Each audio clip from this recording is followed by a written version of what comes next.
Hello, my fellow comic book collectors. I'm going to be looking at the hottest books for the week. And these are books that I kind of, was going through different lists. I was actually looking at the Comic Link. I was looking at Heritage Auctions. I was going to use some from Comic Link. And then I was like, oh, the Golden Age sort of ended last week. So there was a few that I was going to show, but I was like, oh, they're really, really last week. And so I decided to just go with a few that I found from various sites. And these are still great. It's only going to be 5 books. I'm going to try to do 10 next week. It's just this week it's still relatively chaotic here. Like that's to put it mildly. So if you notice though, there's no more comic throne. The throne is gone. And in behind me is now the comic wall. So I'm gradually getting the comic room sorted out. It is actually about 50% done. If you saw around me, you would see that there's like, it's pretty chaotic. There's like construction stuff around me and half-built things around me as well. There's books sort of strewn about the room as well. It's a bit of a chaos situation going on here. But besides all that, I wanted to at least get you to see the comic wall. This is what it's going to kind of look like in the future. I'm going to change things up, make it a little bit better, but this is kind of the idea.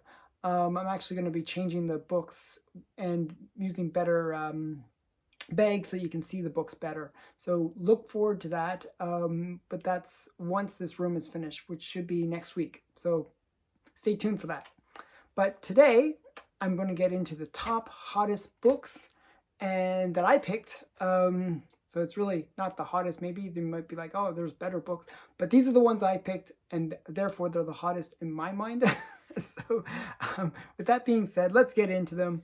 The first one is Crypt of Terror number 17. Now, this is a really big book. Crypt of Terror 17 is when Crime Patrol changed titles. So Crime Patrol was where the Crypt Keeper actually made his first appearance. But Crypt of Terror 17 is where they really kind of went full-on horror, and it sort of marks that beginning of EC becoming a horror title. Now, they had switched a few other books into horror titles as well, but this is one of them that switched. And Crypt of Terror is one of the big names for EC. So this book has a lot of significance to it. It was from April 10th, 1950. So just at that beginning of the pre-code horror like craze. And it has a nice Johnny Craig cover. And Crypt of Terror 17 had a record sale. So this was a big sale. It was $3,000 for a restored copy. That's the crazy part of it. It's a restored copy. So this shows that restored books aren't like dollar bin books. They're not like cheap books. This was a restored copy, and it was $3,000, and it's a 3.0 restored. So now the census count for this book is there's 71 on the census in Universal and 85 in Universal grades. Now there is a record sale of a 9.2 in back into like April of 22, and so like last year in April, for almost $11,000. So this sale of $3,000 for a 3.0 restored is a big deal. Now there was a prior sale of a blue label back in 2019, so it's been a while, for $1,000. So this is 3 times what a blue label sold only 4 years ago. So a very big sale, very strong sale. It just goes to show those restored books might be actually not so bad. So I thought that was a really great kind of way to start this thing. I wanted to show you that there are some strengths in the Golden Age market. Okay, so next is Detective Comics 43. And now this is not a key book. But it is an early Batman appearance. And that is why it was a strong sale. So it wasn't the highest sale, but it was a strong sale. It was for a 4.0, Now, Detective Comics 43 came from September of 1940, so it's golden age, strong book, and there's 73 on the census in a blue label and 91 altogether, like with restored and stuff like that. And the sale was for $22.50 for 4.0. So that's pretty strong sale. It had a previous high sale of almost $3,000, like $2,999. I don't know why the number, but back in 2022. But this was still a strong sale for this book. The record sale for this book is in a 9.4 for $20,400 back in 2019. So this is still a strong sale. It shows that there is some strength. It wasn't its all-time high, but it was a strong sale. Okay, next on the list, number 3 on the list is Crime Suspense Stories number 19. Now, this is a book that is near and dear to my heart because I actually own this book as well. This is a book that was mentioned in The Seduction of the Innocent. It has one of those crazy covers where literally the woman's getting murdered on the cover. And that was why it was mentioned in The Seduction of the Innocent. So this was a CGC 6.0 white pager. Now that is, like, when you hear white pages in the golden age, that is a big deal. Like, it's just really rare that you see a white page book sell. Most golden age books, they get some cream to off-white or off-white, off-white pages. So white pages is a big deal.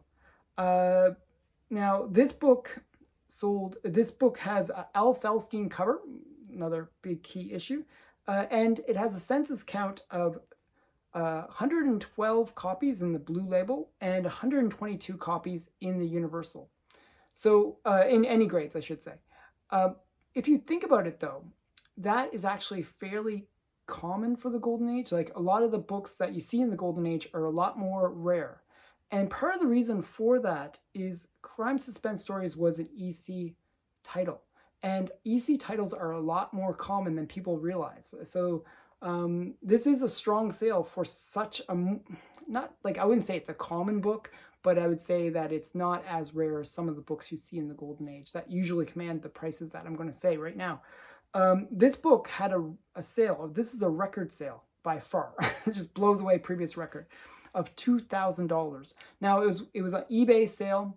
It was originally listed for $2,500, and it was the best offer that was actually accepted at $2,000. So still a really strong sale. The previous sale was back in 2021 for $1,150. So this basically doubled the price, and it is a huge sale for 6.0. So that's number 3 on the list. Number 2 on the list is Famous Funnies number 209. Now this is really kind of a major book in a lot of ways, and it was a CGC 5.5. This is a major book because it's the first time Fazetta does Buck Rogers. And there was a run in Famous Funnies starting at 209. I think it went all the way up to 216, I believe, where Fazetta was doing the covers. And those books have recently become extremely hot.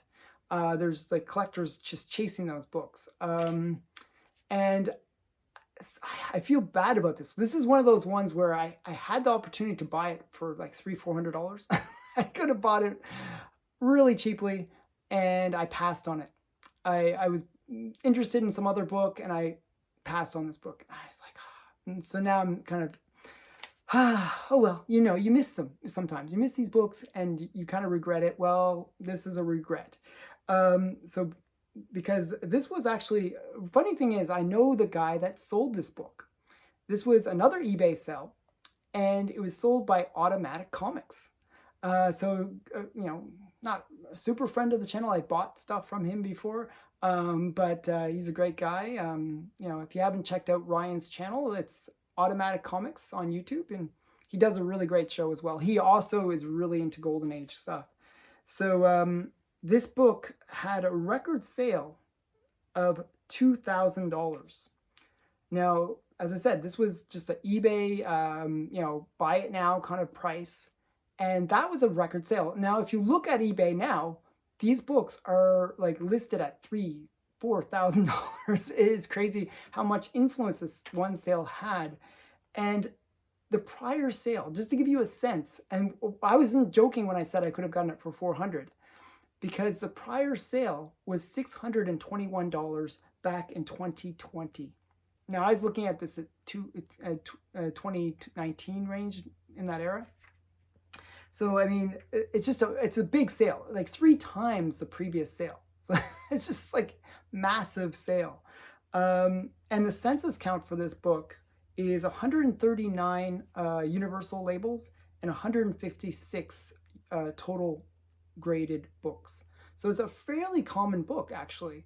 The famous funny books generally don't, like, if you look at any issue other than the Fazetta run, they're usually fairly affordable. Like, you can buy like high grade copies for $100 kind of level, like 9.0s, 9.4s even. I think I paid $50 for a 9.2 of a Famous Funnies, because they just didn't have the cover artist. It's all about the cover artist, and Fazetta is a highly sought after artist. And that is why this book had a record sale, and it looks like it's not going to stop. There's a whole bunch of big sales for that run of Fazetta covers in the Famous Funnies run. So something to look for.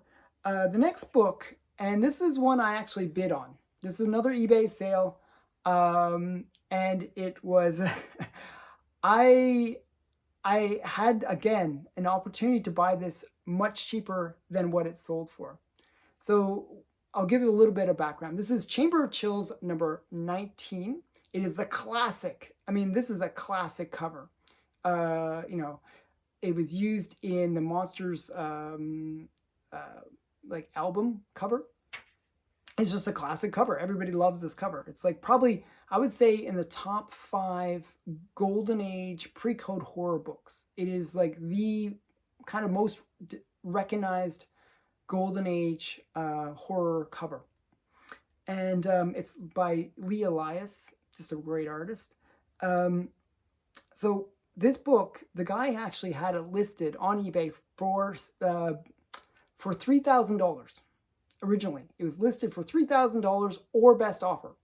Now I was debating. I was going to send him an offer for $2,500 or something, kind of a little bit lower, and he probably would have accepted because nobody was buying it. It was like 3 months that it was just listed and nobody was buying it.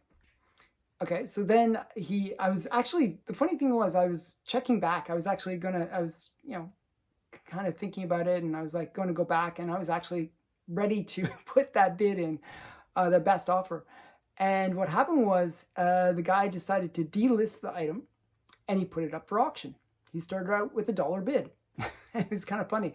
So I put my $2,500 offer, bid on it, and it was like sort of hovering around that $1,000 mark, and then it got its sale. It's sold for, and this is a really low grade. This is a 0.5 ungraded copy. So it's a raw copy, 0.5. So it's incomplete. It's missing pieces. It was originally graded, and the guy, I guess, he cracked it open. I don't know why he cracked it open, but he cracked it open. And it was originally a 0.5. It's still a 0.5, but it's a raw 0.5. So the lowest you can get in with kind of having some of the book there. So it sold, and it blew past my my $2,500 bid. It sold for $3,213. So I just was amazed by this sale. It was a very strong sale. If you look at the census for this book, there are 118 copies in the Universal Blue Label, and 124 of those altogether, like restored and signature and all those kind of things. The prior sale of this book in a 0.5 was for $1,963. So this was 50% above that sale. And that sale only happened in 2020. So this was a big sale. I was like, oh my goodness. I actually, when I put that $2,500 bid on it, I thought, oh, I'll probably get it for that. That's a reasonable bid. It just blew right past my bid. It's like so sad, but it was a great comic. Something to know about this comic that most people don't know, and this is a little bit of a bonus thing for the end of this video. There's actually an earlier book that is the same cover, or similar. I should say similar cover, because, you know, where there's basically this woman and there's a guy holding a ball, a crystal ball, and he's kind of looking at her through the crystal ball, and you can see her skeleton face in the crystal ball. And that is a Dime Mystery Comics, Dime Mystery Crime, I should say. Dime Mystery Crime from 1944. It's a pulp. So if you find that book, that is definitely a key book as well, because it is kind of the prototype for Chamber of Chills 19. So a little bit of a bonus fact. I hope you enjoyed that. I hope you enjoyed this video, and I'm going to try to do this every week. And again, thanks for watching. Bye for now.